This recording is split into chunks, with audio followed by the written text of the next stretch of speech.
Good morning, students. In last lecture, we have discussed up to adsorption isotherm. In today's lecture, we are going to discuss catalysis. Catalyst or catalysis we have already discussed in chemical kinetics chapter, where we have seen that a catalyst is a substance which increases the rate of reaction by decreasing the activation energy of a reaction. तो catalyst एक ऐसा substance होता है जो कि किसी reaction की rate को इंक्रीज कर देता है। कैसे? उस रिएक्शन की एक्टिवेशन एनर्जी को डिक्रीज करके। ये सब हमने पढ़ा था केमिकल काइनेटिक्स में। वहाँ पे हमने देखा भी था, इसके न्यूमेरिकल्स भी किए थे इनसे related. Now in this chapter again हमें डिस्कस करना है कैटलिस्ट क्या होते हैं, कैटालिसिस क्या होती है, टाइप्स ऑफ कैटालिसिस मतलब कितने टाइप के रिएक्शंस होते हैं on the basis of catalyst. तो स्टार्ट करते हैं कैटलिस्ट की डेफिनेशन से, जो कि सिमिलर डेफिनेशन है जो हम पहले पढ़ चुके हैं। A catalyst is a substance which increases the rate of chemical reaction, जो कि किस रिएक्शन की रेट को इंक्रीज कर देता है, एंड इटसेल्फ रिमेन अनचेंज, और इसमें खुद में कोई चेंज नहीं आता, with respect to its mass and composition. ना तो इसका मास चेंज होगा और ना इसका कॉम्पोजिशन चेंज होगी, मतलब ना तो इसकी क्वांटिटी चेंज होगी और ना इसकी क्वालिटी चेंज होगी। We have a reaction 2KClO3 potassium chlorate. तो पोटेशियम क्लोरेट को अगर हम हीट करते हैं at a temperature of 653 kelvin to 873 kelvin, तो ये डिकम्पोज होकर हमें पोटेशियम क्लोराइड और ऑक्सीजन गैस प्रोवाइड कराता है। ऑक्सीजन गैस बनाने का ये बहुत ही यूज़फुल मेथड है, लेकिन टेम्परेचर क्योंकि बहुत हाई यूज़ हो रहा है 653 से 873, तो कहीं ना कहीं ये जो मेथड है बहुत ही कॉस्टली है, क्योंकि हमें ज़्यादा एनर्जी प्रोवाइड करनी पड़ी है, ज़्यादा फ्यूल कंजम्पशन होगा। तो ऑब्वियसली बात है, ये जो प्रोसेस होगा हमारा पोटेशियम क्लोरेट से ऑक्सीजन गैस सिंथेसाइज करना या मैन्युफैक्चर करना, it will be a costly process. लेकिन इसी रिएक्शन में जब मैग्नीज डाइऑक्साइड को ऐड किया गया बहुत ही स्मॉल क्वांटिटी में, इस पूरे रिएक्शन मिक्सचर में मैग्नीज डाइऑक्साइड को ऐड किया गया, तो ये देखा गया कि ये रिएक्शन 473 केल्विन से 673 केल्विन की रेंज में ही हो जाता है। इट मीन्स अगर हम ऊपर वाले टेम्परेचर से कंपेयर करें तो अब जो टेम्परेचर का रेंज है that is approximately 200 kelvin less. पहले वाले टेम्परेचर से 200 केल्विन कम हो गया। It means now reaction occurs at a lower temperature, कम टेम्परेचर पे होगा, इट मीन्स कम फ्यूल देना होगा। तो ये जो प्रोसेस है now it is N economical.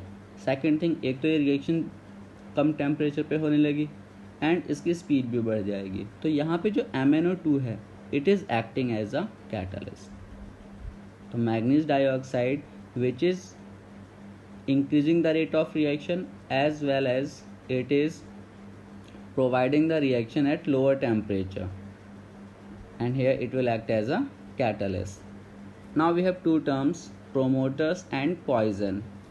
What are promoters? तो promoters वो substances होते हैं जो बढ़ा देते हैं, एनहेंस कर देते हैं किसकी एक्टिविटी, कैटलिस्ट की। मतलब कैटलिस्ट तो वर्क करता है ये फास्ट, लेकिन अगर उसके साथ में एक दूसरा एलिमेंट हो, एक दूसरा सब्सटेंस हो जो उसकी प्रॉपर्टी को, उसकी एक्टिविटी को और इंक्रीज कर दे, तो उस सब्सटेंस को हम बोलेंगे promoter. For example nitrogen gas plus hydrogen gas, ये हैबर प्रोसेस है that will discuss in detail in P block element. तो दिस इज हैबर्स प्रोसेस। तो हैबर प्रोसेस से हम अमोनिया सिंथेसाइज करते हैं, उसके लिए हम नाइट्रोजन और हाइड्रोजन का रिएक्शन कराते हैं and we take iron as catalyst. लेकिन इसी में अगर हम मोलिब्डेनम ऐड कर दें तो आयरन की एक्टिविटी और बढ़ जाती है। तो आयरन यहाँ पे कैटलिस्ट है, तो मोलिब्डेनम इज अ प्रोमोटर। तो प्रोमोटर वो सब्सटेंसेस होते हैं जो कैटलिस्ट की एक्टिविटी को और इंक्रीज कर देते हैं। Now catalyst can be divided into two groups. Sorry, catalysis catalyst जो एक्टिविटी करते हैं उसे हम कैटालिसिस कहते हैं। तो कैटालिसिस वो पूरा का पूरा फिनोमेना है जो कैटलिस्ट एग्जिबिट करते हैं, जो कैटलिस्ट दिखाते हैं। तो कैटालिसिस को हमने दो कैटेगरी में डिवाइड किया है, दो ग्रुप में डिवाइड किया है। One is homogeneous catalysis and second is heterogeneous. So first we are going to discuss this homogeneous catalysis. What is homogeneous catalysis? जब किसी रिएक्शन में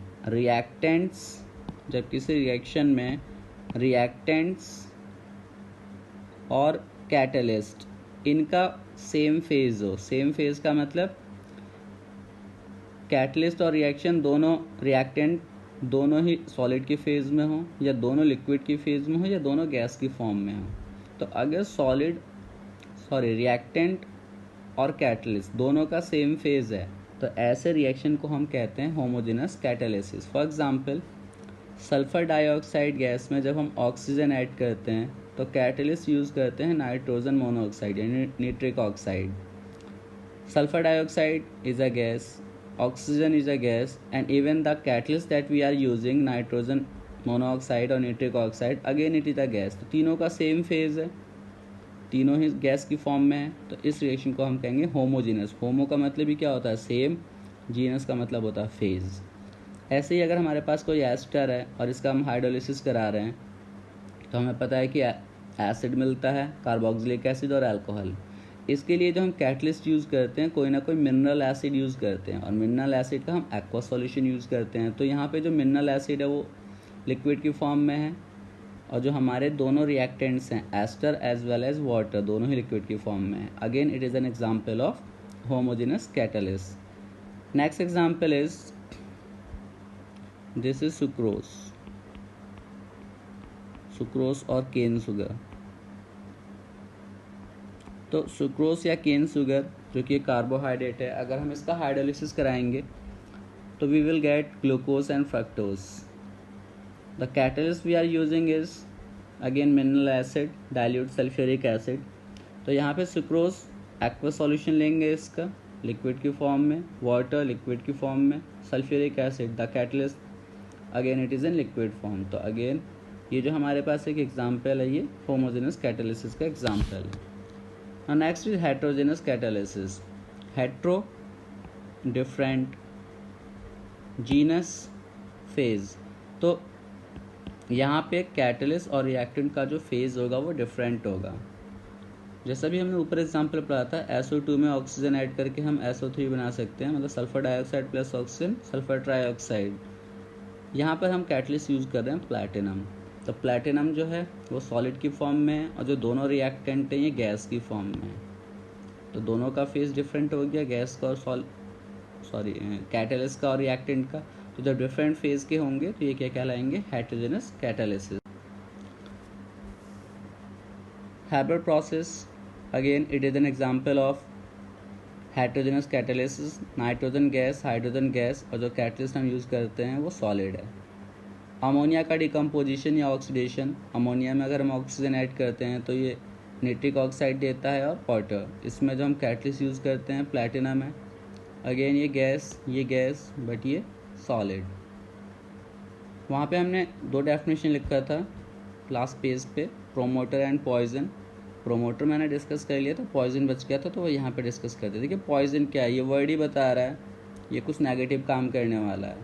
तो प्रोमोटर जैसे कैटलिस्ट की एक्टिविटी को बढ़ाते थे, इंक्रीज़ करते थे। पॉइजन जो होगा ये कोई ऐसा सब्सटेंस होगा जो कैटलिस्ट की एक्टिविटी को कम कर देगा, डिक्रीज़ कर देगा। जैसे हैबर प्रोसेस में कार्बन मोनोऑक्साइड पॉइजन का काम करता है निकल ऑक्साइड के लिए। हैबर प्रोसेस में हाइड्रोजन बनाने के लिए हम ये रिएक्शन कराते हैं, मीथेन गैस का रिएक्शन कराते हैं स्टीम से। तो मीथेन और स्टीम आपस में रिएक्ट करते हैं, निकल ऑक्साइड यहाँ पे कैटलिस्ट है, और तब जाके हमें कौन सी गैस मिलती है? Hydrogen gas. फिर इस हाइड्रोजन गैस का हम फर्दर रिएक्शन कराते हैं नाइट्रोजन से और अमोनिया गैस मिल जाती है। बट इस रिएक्शन में हाइड्रोजन के साथ में कार्बन मोनोऑक्साइड फॉर्म हो रहा है। इस कार्बन मोनोऑक्साइड को यहाँ से जल्दी निकालना होता है पूरे के पूरे उस चैम्बर से जहाँ पे फर्दर रिएक्शन होनी है। क्यों?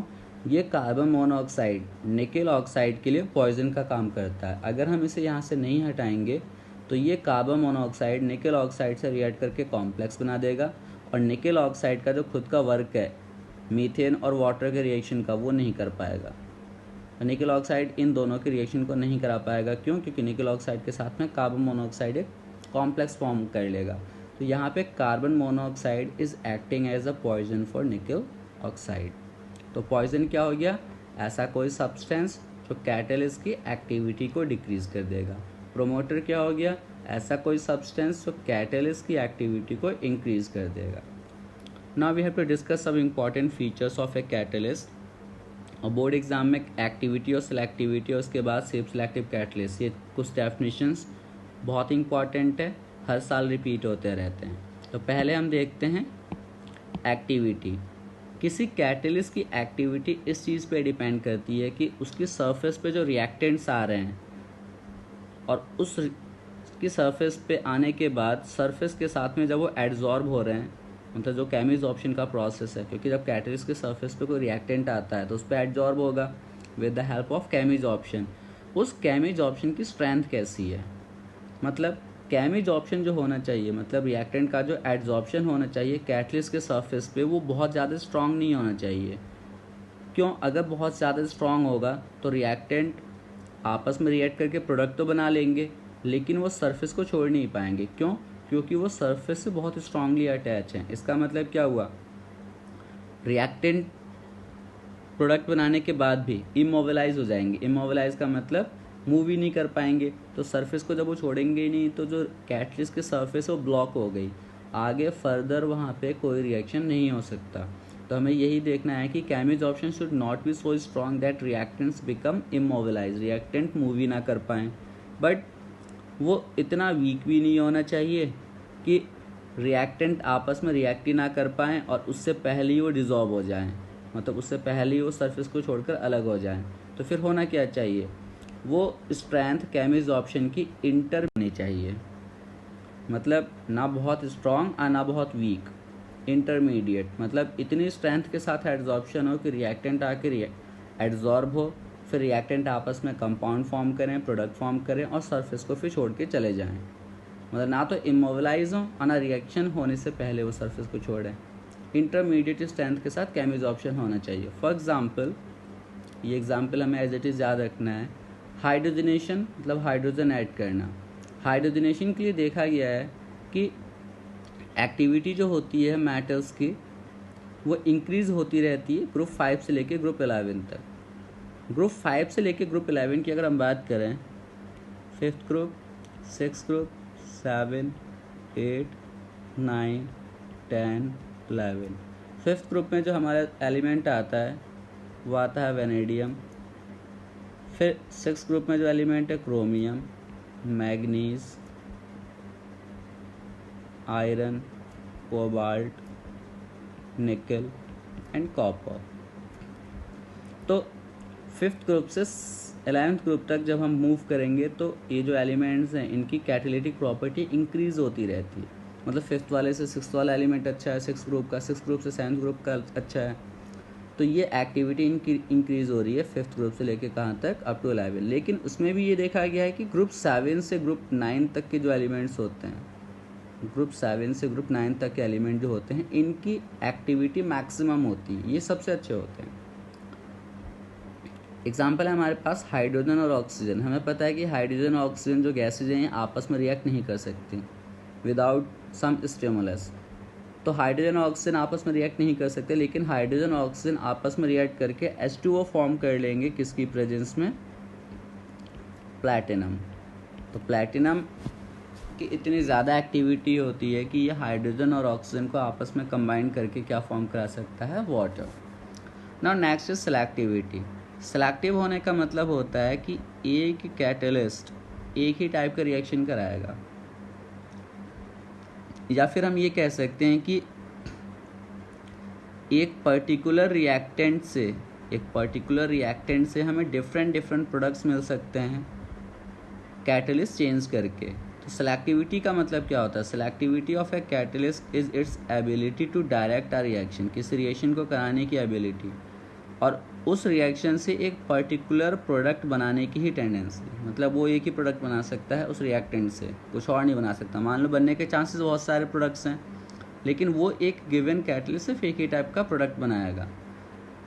To yield a particular product selectively का मतलब छांट के बिल्कुल अलग कर लेना, under the same reaction condition, उसी रिएक्शन कंडीशन में अगर और भी पॉसिबिलिटीज़ हैं मैनी प्रोडक्ट्स बनने की, बट वो बनाएगा एक ही। फॉर एग्जाम्पल कार्बन मोनोऑक्साइड और हाइड्रोजन, जिसे हम सिन गैस भी कहते हैं, तो कार्बन मोनोऑक्साइड और हाइड्रोजन का हम रिएक्शन कराएंगे निकल की प्रेजेंस में, we will get methane and water. इसे कार्बन मोनोऑक्साइड का हम हाइड्रोजन से रिएक्शन करा रहे हैं in presence of copper zinc oxide and chromium trioxide, we will get alcohol methanol. और अगर हम इसी कार्बन मोनोऑक्साइड का हाइड्रोजन से रिएक्शन करा दें in presence of copper only, we will get aldehyde. तो पहले वाले में हमें हाइड्रोकार्बन मिला, दूसरे वाले में हमें क्या मिला, अल्कोहल, और तीसरे वाले में क्या मिल रहा है, एल्डिहाइड। बट हर केस में रिएक्टेंट सेम है, रिएक्टेंट हर बार हमने क्या लिया है, कार्बन मोनोऑक्साइड और हाइड्रोजन का मिक्सचर। तो ये है सेलेक्टिविटी कि एक कैटलिस्ट एक पर्टिकुलर प्रोडक्ट ही फॉर्म कर सकता है, अगर उसी रिएक्शन में और भी प्रोडक्ट्स फॉर्म होने के पॉसिबिलिटी हैं तब भी वो सिर्फ एक ही प्रोडक्ट फॉर्म करेगा, बाकी 2 प्रोडक्ट्स या 3 प्रोडक्ट जो बनने के चांसेस हैं वो नहीं कर सकता, वो सेलेक्टिव होगा। Now next is self selective catalyst. ये सबसे इंपॉर्टेंट डेफिनेशन है बोर्ड एग्जाम के लिए इस चैप्टर से। सेल्फ सेलेक्टिव कैटलिस्ट वो या जिनको हम जियोलाइट्स भी कहते हैं, सेल्फ सेलेक्टिव कैटलिस्ट वो कैटलिस्ट होते हैं जिनकी कैटेलिटिक एक्टिविटी किस पे डिपेंड करती है, उनके पोर स्ट्रक्चर पे, उनमें छोटे छोटे होल्स होते हैं उस पर डिपेंड करती है, as well as size of reactant and product, मतलब रिएक्टेंट और प्रोडक्ट के मॉलिक्यूल का साइज भी मैटर करता है, क्योंकि उनको जाकर कैटलिस्ट की सरफेस पे एड्जॉर्ब होना है और इस पोर के अंदर आके एड्जॉर्ब होना है, इस पोर के अंदर उन्हें ट्रैप होना है। तो अगर रिएक्टेंट और प्रोडक्ट के मॉलिक्यूल का साइज इस पोर के साइज से ज़्यादा बड़ा होगा तो ट्रैप नहीं हो सकते, तो कहीं ना कहीं कॉम्प्लीमेंट्री साइज़ होना चाहिए पोर का, मतलब कैटलिस्ट के सरफेस पे जो पोर्स हैं उनका साइज़ और रिएक्टेंट एंड प्रोडक्ट के मॉलिक्यूल का साइज़। ये सब चीज़ें डिटरमाइन करती हैं किसकी एक्टिविटी, कैटलिस्ट की, तब जाके वो कैटलिस्ट क्या कहलाता है, सेल्फ सेलेक्टिव कैटलिस्ट। तो the self selective catalyst is a catalyst in which catalytic activity will depend on pore structure of the catalyst and the size of the reactant and product molecules। तो बस इतना है कि किसी catalyst की activity अगर उसके पोर स्ट्रक्चर पे और रिएक्टेंट और प्रोडक्ट के साइज पे डिपेंड करती है, तो ऐसे कैटलिस्ट को हम कहेंगे सेल्फ सेलेक्टिव कैटलिस्ट, और इसकी एक्टिविटी को हम कहेंगे सेल्फ सेलेक्टिव कैटालिसिस। जियोलाइट्स जो हमारे पास होते हैं, जो हमने 11th क्लास में पढ़ा है, पी ब्लॉक एलिमेंट में जियोलाइट्स हमने पढ़ा है, ग्रुप 14 में जो सिलिकेट्स होते हैं उन्हीं से आगे चल के या सिलिकॉन डाइऑक्साइड जो होता है सिलिका, उससे हम जियोलाइट्स बनाते हैं। तो अभी हम थोड़ा इतनी बात कर लेते हैं कि जियोलाइट्स जो होते हैं these are example of self selective catalyst because of their honeycomb like structure. जो मधुमक्खी का छत्ता होता है एग्जैक्टली वैसा ही इनका स्ट्रक्चर होता है। तो हनीकॉम मतलब मधुमक्खी का जो छत्ता है उसमें जो छोटे छोटे होल्स होते हैं, एग्जैक्टली ऐसे छोटे छोटे होल्स या पोर्स होते हैं जियोलाइट में। तो इनका स्ट्रक्चर हमें याद रखना है, it is just like a honeycomb like structure. Zeolites की अगर हम बात करें तो माइक्रोपोरस होते हैं, माइक्रो का मतलब छोटे छोटे होल्स होते हैं, और इनकी डेफिनेशन ये है एल्यूमिनोसिलिकेट होते हैं और 3D स्ट्रक्चर होता है इनका। तो जियोलाइट्स आर माइक्रोपोरस, छोटे छोटे होल्स होंगे, and these are aluminosilicates with 3D structure of silicates in which some silicon atoms are replaced by aluminium atom. तो मेन जो स्ट्रक्चर होता है वो सिलिका का होता है, उसमें से कुछ सिलिकॉन एटम्स को हम रिप्लेस करके उसमें क्या लगा देते हैं, एल्युमिनियम। तब जाके जो हमें पूरा फ्रेमवर्क मिलता है जिसको हम ऐसे रिप्रेजेंट कर सकते हैं, एल्युमिनियम ऑक्सीजन सिलिकॉन। ये एक्चुअली में जियोलाइट का स्ट्रक्चर है। इसमें सोडियम भी होता है, ठीक है, मेन जो फॉर्मूला होता है जियोलाइट का उसको हम बोलते हैं सोडियम एल्युमिनियम सिलिकेट, बट हम शॉर्ट में इसको ऐसे भी रिप्रेजेंट कर सकते हैं, एल्युमिनियम सिलिकेट। तो जियोलाइट्स के बारे में ज़्यादा कुछ याद नहीं रखना है क्योंकि 11th का टॉपिक है, बस हमें इतना याद रखना है कि जियोलाइट्स जो होंगे वो सेल्फ सेलेक्टिव कैटलिस्ट हैं। और जो उसके बाद याद रखना है वो ये वाला पार्ट है हमारा ZSM5। ZSM5 एक ऐसा जियोलाइट है मतलब सेल्फ सेलेक्टिव कैटलिस्ट है। तो ZSM5 is a zeolite self selective catalyst used in petrochemical industry या पेट्रोलियम इंडस्ट्री। और पेट्रोलियम इंडस्ट्री में क्या काम करता है, ये अल्कोहल को डायरेक्टली कन्वर्ट कर देता है किसमें, गैसोलीन में या पेट्रोल में। अब अल्कोहल को पेट्रोल या गैसोलीन में कैसे कन्वर्ट करता है, उस अल्कोहल को डिहाइड्रेट करके, डिहाइड्रेट का मतलब उसमें से वाटर एब्जॉर्ब कर लेगा और तब हमें मिलेगा मिक्सचर ऑफ हाइड्रोकार्बन। और हाइड्रोकार्बन का जो मिक्सचर होता है वही क्या होता है हमारा पेट्रोल या gasoline.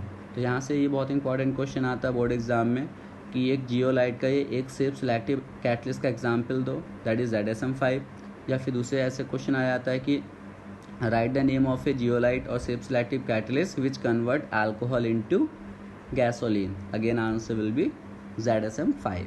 Now next topic and last topic of this catalyst,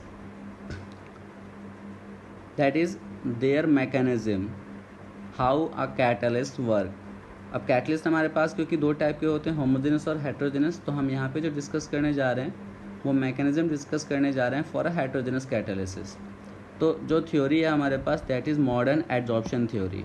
modern adsorption theory, 3 marks में ये भी क्वेश्चन कई बार आ चुका है। Modern adsorption theory of heterogeneous catalyst. क्या है ये मॉडर्न एडजॉर्प्शन थ्योरी? एक्चुअली में ये जो थ्योरी है मॉडर्न एडजॉर्प्शन थ्योरी, ये दो थ्योरीज का कॉम्बिनेशन है। तो it is a combination of 2 theories. एक है intermediate compound formation theory and second is old adsorption theory. ये 2 थ्योरीज पहले दी गई थी, इंटरमीडिएट कंपाउंड फॉर्मेशन थ्योरी और ओल्ड एडजॉर्प्शन थ्योरी। इन दोनों थ्योरीज को मिलाकर हमने एक नई थ्योरी बनाई जिसे हमने नाम दिया मॉडर्न एडजॉर्प्शन थ्योरी। अब इस थ्योरी का क्या कहना है कि जो कैटेलिटिक एक्टिविटी होती है वो सरफेस पे ही लोकलाइज होती है, किसी कैटलिस्ट के सरफेस पे ही होगी वो। ऑब्वियसली बात है, सरफेस फिनोमेना हम पढ़ रहे हैं तो सारी की सारी एक्टिविटी कैटलिस्ट के सरफेस पे या किसी के सरफेस पे ही होगी। और मॉडर्न एडजॉर्प्शन थ्योरी में ये बताया गया कि जो कैटलिस्ट वर्क करते हैं, जो इनकी मैकेनिज्म होती है, उसमें 5 स्टेप्स इन्वॉल्व होते हैं। अब वो कौन कौन से 5 स्टेप्स हैं, यही इंपॉर्टेंट है बोर्ड एग्जाम के लिए। पहला स्टेप है रिएक्टेंट की मॉलिक्यूल्स का डिफ्यूज़ होकर कहीं दूर से कहाँ तक आ जाना, कैटलिस्ट के सरफेस तक। तो बहुत कहीं रिएक्टेंट के मॉलिक्यूल्स कहीं पर भी हैं, बट अब वो डिफ्यूज़ होकर कहाँ तक आ गए, रिएक्टेंट के सरफेस, कैटलिस्ट के सरफेस तक। तो it is the first step. जब सरफेस तक आ गए तो अब क्या करेंगे, वो कैटलिस्ट के सरफेस पे एडजॉर्ब हो जाएंगे। ठीक है, तो एडजॉर्प्शन हो गया किसका, रिएक्टेंट मॉलिक्यूल्स का। कहाँ पर, on the surface of the catalyst. Next, जब एडजॉर्प्शन हो गया तो वो रिएक्टेंट के मॉलिक्यूल्स अब आपस में एक दूसरे के साथ केमिकल रिएक्शन करेंगे, क्योंकि रिएक्टेंट आए क्यों हैं, उन्हें सरफेस ही तो चाहिए था कैटलिस्ट का, उन्हें एक मीडियम चाहिए था जहाँ पे वो आपस में रिएक्ट कर सकें। तो जब एक बार वो कैटलिस्ट के सरफेस पे एड्जॉर्ब हो गए तो अब उनमें आपस में रिएक्टेंट्स में केमिकल रिएक्शन होगा on the catalyst surface through formation of an intermediate. मतलब प्रोडक्ट डायरेक्टली फॉर्म नहीं होगा, अभी इंटरमीडिएट फॉर्म होगा। नेक्स्ट स्टेप में, 4th स्टेप में, जो कंपाउंड फॉर्म हो गया था, प्रोडक्ट फॉर्म हो गया था, मतलब इंटरमीडिएट के फॉर्म में था, वो अब कैटलिस्ट के सरफेस को छोड़ देगा, मतलब डिजॉर्प्शन हो जाएगा। तो डिजॉर्प्शन ऑफ रिएक्शन प्रोडक्ट, जो प्रोडक्ट फॉर्म हुआ वो डिजॉल्व हो गया, सरफेस को छोड़ दिया उसने, कैटलिस्ट सरफेस को। एंड देयर बाय से क्या हुआ, अब वो सरफेस फ्री हो गया कैटलिस्ट का, और रिएक्टेंट आ सकते हैं और फर्दर रिएक्शन, नई नई रिएक्शंस वहाँ पे हो सकती हैं। 5th स्टेप क्या होगा, जो रिएक्शन प्रोडक्ट है, जो प्रोडक्ट फॉर्म हो चुका है, जो सरफेस को छोड़ चुका है, अब वो सरफेस से कहीं दूर चला जाएगा डिफ्यूज़ होके। तो diffusion of reaction product away from the catalyst surface. तो इस तरह से 5 स्टेप में जो कैटलिस्ट होता है वो वर्क करता है। कौन सा कैटलिस्ट, हेट्रोजेनस कैटलिस्ट। तो हेट्रोजेनस कैटलिसिस की जो मैकेनिज्म है या जो उसका वर्किंग है, उसकी जो थ्योरी है, उसमें 2 थ्योरीज का कॉम्बिनेशन है। एक तो intermediate compound formation theory and second is old adsorption theory. इस थ्योरी को एक्सप्लेन करने के लिए जो मैकेनिज्म दी गई है उसमें 5 स्टेप्स हैं। First step, diffusion of reactant molecules up to the catalyst surface. जैसे डायग्रामेटिकली हम इसको एक्सप्लेन कर सकते हैं। हमारे पास ये कैटलिस्ट है, ये जो सर्कल दिखा रखा है हमने, होल्स दिखा रखे हैं, ये एक्टिव साइट्स होती हैं, कैटलिस्ट की फ्री वैलेंसीज होती हैं। ये ए और बी रिएक्टेंट्स हैं। तो फर्स्ट स्टेप में क्या हुआ, रिएक्टेंट के मॉलिक्यूल्स कहीं दूर से डिफ्यूज होकर कैटलिस्ट के सरफेस तक आ गए। सेकंड स्टेप में क्या होता है, रिएक्टेंट मॉलिक्यूल्स कैटलिस्ट के सरफेस पे एडजॉर्ब हो जाते हैं। तो ए और बी ने बॉन्ड बना लिया कैटलिस्ट के सरफेस के साथ, तो एडजॉर्प्शन हो गया। थर्ड स्टेप में जो रिएक्टेंट मॉलिक्यूल्स हैं आपस में बॉन्ड बनाएंगे, बन गया बॉन्ड ए और बी में। लेकिन ए और बी अभी भी रिएक्टेंट इसके कैटलिस्ट के सरफेस पे जुड़े हुए हैं, तो इसीलिए हमने इसे इंटरमीडिएट का नाम दिया है। नेक्स्ट स्टेप में क्या होगा, ये इस कैटलिस्ट के सरफेस को छोड़ देंगे, मतलब डिजॉर्प्शन। क्या हो जाएगा, डिजॉर्प्शन। ए और बी अलग हो गया। और 5th स्टेप में जो हमने यहाँ पे लिखा है डिफ्यूजन ऑफ रिएक्ट, ये प्रोडक्ट मॉलिक्यूल्स कहीं दूर चले जाएंगे डिफ्यूज होकर। तो इस तरह से इन 5 स्टेप में इसके मैकेनिज्म कंप्लीट होते हैं। Thank you. नेक्स्ट लेक्चर में हम डिस्कस करेंगे एंजाइम्स और उनसे रिलेटेड जो क्या कहते हैं रिएक्शंस हैं, एंजाइम रिलेटेड रिएक्शंस, उनकी प्रॉपर्टीज़। Thank you.